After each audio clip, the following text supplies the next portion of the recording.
Muito bem, então, pessoal. Hoje eu gostaria de gravar um pequeno vídeo conversando um pouco, abrindo um diálogo claro e direto sobre algumas questões bem específicas. E pedir aí, se acaso você achar por útil, manifestar a sua opinião, comentar, entrar nessa discussão.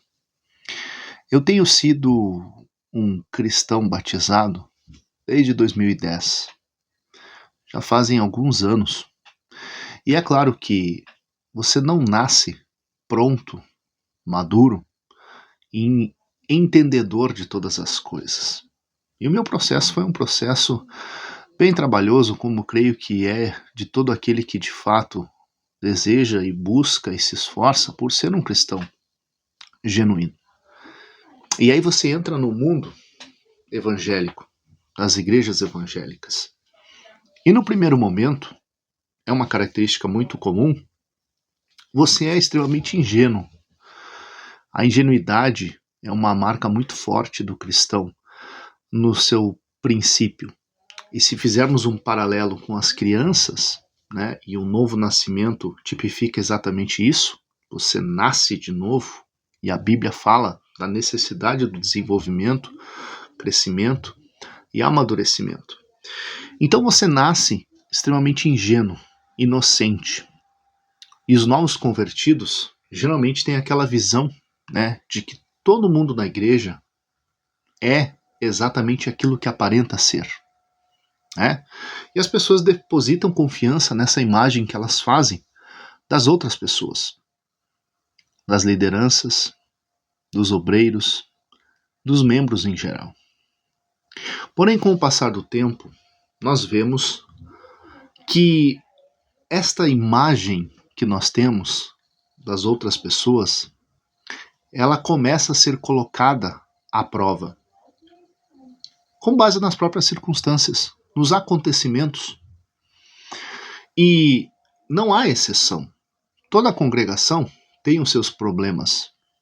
Toda congregação tem as suas dificuldades, tem os momentos em que os conflitos surgem, né? Os atritos aparecem.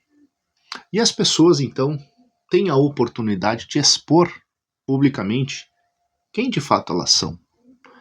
Às vezes, essa exposição ela causa um certo escândalo, porque as pessoas acabam se comportando de forma que as outras jamais imaginariam que elas se comportariam, porque não era essa a percepção que eles tinham. Então, o meu entendimento hoje é que, de todas as igrejas que existem no mundo, existem as pessoas que estão mais próximas de Deus, mais próximas de uma vida condizente com a verdade, e existem as pessoas que não estão tão próximas assim, e existem as pessoas que não estão nem preocupadas com isso, e as pessoas que estão totalmente distantes dessa realidade. Mas todas estas pessoas se identificam e professam a fé cristã. E é claro que às vezes nós somos vistos como radicais, né? Claro que às vezes você colocar sobre o outro a responsabilidade de fazer aquilo que ele deveria fazer, isso é visto como radicalismo, né? Isso é visto como exagero, principalmente no tempo atual, onde os padrões eles não existem mais praticamente. As exigências elas não existem mais. Na verdade, nós estamos vivendo um tempo de acomodação mútua a padrões extremamente baixos e muito distantes daquilo que a Bíblia estabelece. Então, o que as pessoas estão fazendo? Elas estão se cercando de outras pessoas que não levam tão a sério assim. Pessoas que não são tão exigentes assim. E aí isso acaba criando um ambiente muito confortável. Afinal de contas, ninguém exige nada daquilo que eles não estão dispostos a fazer. Nós não temos exigências muito grandes, portanto, sem termos exigências muito grandes, nós fizemos um trabalho mais ou menos e ninguém vai reclamar disso. Ninguém vai levantar o dedo para protestar diante disso. Por quê? Porque nós criamos um consenso de que levar as coisas mais ou menos está muito bom. Então, o ambiente fica extremamente favorável, confortável, melhor dizendo. É nesta base de percepção das coisas que as igrejas estão sendo erguidas, né? Não fazemos exigências porque não estamos interessados em alcançar esses níveis. Na verdade, toda vez que alguém faz uma exigência maior e fala da necessidade de resolver as coisas, de levar as coisas mais a sério, de buscar padrões mais elevados, essas pessoas são ridicularizadas como extremistas, como radicais, como exagerados, como fariseus, como hipócritas, como pessoas que criam um fardo muito grande para colocar nas costas dos outros. É exatamente isso que está acontecendo hoje em dia na esmagadora, se não a totalidade das igrejas. As pessoas criaram padrões extremamente maleáveis e confortáveis, e qualquer voz que destoe deste consenso é rejeitado, é visto com maus olhos e é visto com animosidade. E as pessoas vão fazer o quê? Como o que impera ali é o consenso, as pessoas em consenso vão isolar essa voz contradizente o máximo possível para que essa pessoa acabe se afastando e indo embora. É assim que funciona. É assim que acontece. Estou para ver alguém que prove o contrário. E a minha percepção é com base na minha experiência em tudo aquilo que eu já vi dentro das igrejas. Né? Esta é a minha percepção. Então, olha só. Está cada vez mais difícil você realmente buscar padrões mais elevados, uma vida mais elevada diante de Deus. Cada vez mais difícil, se não quase impossível. Por quê? Porque o consenso tomou conta dos corações e das mentes das pessoas. Fica complicado você ser a voz dissidente hoje em dia. Fica bem complicado. Porque isso é muito doloroso, né? Isso é muito desgastante. Por quê? Porque você se vê como alguém estranho no ninho, né? Você começa com o tempo a questionar as suas próprias convicções em relação à fé, em relação à Bíblia, em relação à verdade. Você começa a questionar se de fato não é você que de fato é exagerado.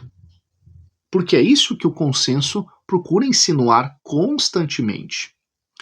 Não importa o quanto você viva em retidão, não importa o quanto você pregue a verdade e quanto Deus te use. E isso é engraçado, porque quando você está sendo usado por Deus, as pessoas glorificam, as pessoas choram, as pessoas derramam as suas lágrimas, as pessoas, né, até mesmo te elogiam publicamente. Mas quando você critica e você exige, aí você não é mais homem de Deus. Aí você se torna fariseu. Aí você se torna hipócrita. Aí você se torna imaturo, né? Não tão evoluído espiritualmente como os demais. Não tão puro e cristão como os demais. Mas vamos lá. O objetivo desse vídeo é justamente deixar as coisas um pouco mais claras para que você entenda que no meio evangélico atual é mais ou menos esta a realidade. É mais ou menos esta a realidade. As pessoas poderiam ser diferentes, mas não são. A realidade poderia ser diferente, mas não é. Portanto, hoje em dia, é difícil ser um cristão genuíno no mundo, mas é mais difícil ainda ser um cristão genuíno dentro das igrejas. Preste atenção no que eu disse e eu vou dizer mais uma vez. Hoje em dia é difícil ser um cristão verdadeiro no mundo, mas é mais difícil ser um cristão verdadeiro dentro das igrejas. Por quê? Porque você vai encontrar mais oposição no meio dos teus irmãos do que no mundo. Porque no mundo não há escândalo. Eu não fico escandalizado quando eu vejo oposição do mundo entre os perdidos, né? Perseguição, afronta. acusações, calúnias. Você esperar isso do mundo não é surpresa nenhuma. Agora, dentro da igreja, entre os seus irmãos, vindo de pessoas que você admira, aí o negócio é complicado. Aí você vai ser colocado à prova radicalmente. As tuas convicções serão colocadas à prova. E no final das contas, o que você faz? Você abre mão das suas convicções para se sentir confortável no meio do consenso, né? Você abaixa, né, as tuas convicções ao nível do mais ou menos e da mediocridade que nós vemos atualmente, no meio das pessoas que dizem: deixa essas coisas de lado, essas coisas não são importantes, isso é desnecessário. Não, vamos trabalhar o amor, vamos trabalhar a unidade, vamos deixar essas questões conflituosas que servem apenas para dividir o corpo de Cristo de lado. Não vamos ser tão radicais. Não vamos ser tão exigentes assim. Afinal de contas, Jesus foi paz e amor. Jesus é um exemplo máximo da cordialidade. Né? Jesus jamais foi extremista, jamais foi radical.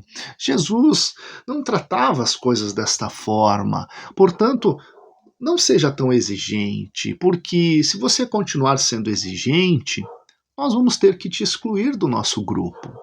Você não será mais bem-vindo, né? A sua presença não será mais bem-vinda. Você se tornará persona não grata. Afinal de contas, nós não estamos todos no mesmo barco, não queremos ir todos para o mesmo lugar. Portanto, vamos criar um ambiente mais amigável, né? Um ambiente mais confortável, mais tranquilo. Vamos deixar as coisas, né, como elas estão indo. Deus vai nos dando bênção, vai nos abençoando, Deus vai organizando as coisas. Agora vamos deixar essas coisas periféricas, secundárias, desnecessárias de lado. Este é o confronto que nós sofremos hoje em dia.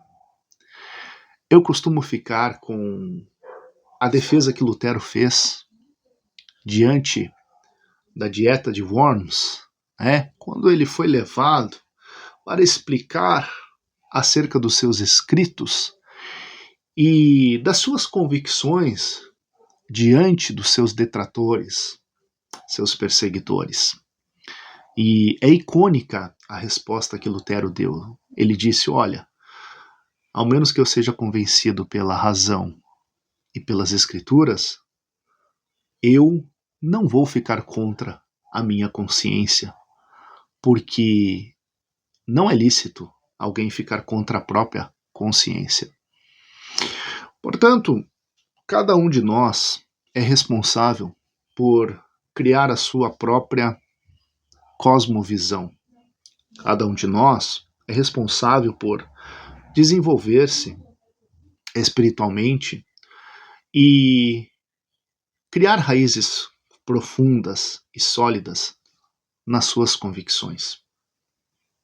Os livros que estão atrás de mim, eles estão ali porque eu me preocupei muito em ter uma percepção real da verdade e verificar com os meus próprios olhos, fazer as minhas próprias comparações e os meus próprios estudos, de modo que, com uma visão mais ampla, eu chegasse, né, a uma teologia consistente e sólida. Portanto, eu hoje me movo com base nas minhas convicções, nas minhas percepções, no meu entendimento. São eles os fatores que me fazem ser o que eu sou e fazer o que eu faço, pregar o que eu prego e viver o que eu vivo. Agora, se você quiser de fato ser um obreiro da parte de Deus, você precisa entender de antemão que isto será extremamente custoso, desgastante e frustrante. Não da parte de Deus, porque não existe frustração da parte de Deus. Deus honra Deus, ele respalda, né? Deus, ele vai nos galardoar por aquilo que nós fizemos. E ele sempre deixou bem claro nas Escrituras: te preocupe com aquilo que você vai receber na eternidade. É lá que está seu galardão. Seu galardão não está aqui, até porque se você receber aqui, você não recebe lá, né? Então, se você colocar no seu coração o desprendimento de qualquer honraria e reconhecimento e gratidão das pessoas, ainda que exista, em muitos lugares existe reconhecimento, existe honraria, justa e não exagerada, e existe gratidão. Mas, na esmagadora maioria dos lugares, o que você vai encontrar, sendo exatamente aquilo que Deus quer que você seja, vai ser falta de reconhecimento, vai ser falta de honraria e vai ser ingratidão. É isso que você vai encontrar. Então, o convite aos novos membros que querem fazer alguma coisa para Deus é justamente saber se você está disposto a pagar esse preço. Você está disposto, né, a ser traído por pessoas que você confia? Você está disposto a ser a ter a sua imagem denegrida por pessoas simplesmente pelo fato delas não concordarem com você? Você está disposto a ter o seu nome mal falado, né? Por pessoas quando você sai da presença delas ou quando você não está na presença delas? Você está disposto a ser abraçado por pessoas que falam mal de você? Você está disposto a apertar a mão e dar paz do Senhor para pessoas que não gostam de você, mas que fazem tudo para parecer o mais amigáveis e cordiais possíveis diante de você? Está disposto a conviver com esse tipo de falsidade? Porque é isso que você vai receber. É isso que você vai receber. Essa é a minha compreensão das coisas com base em tudo que eu já vivi por aí.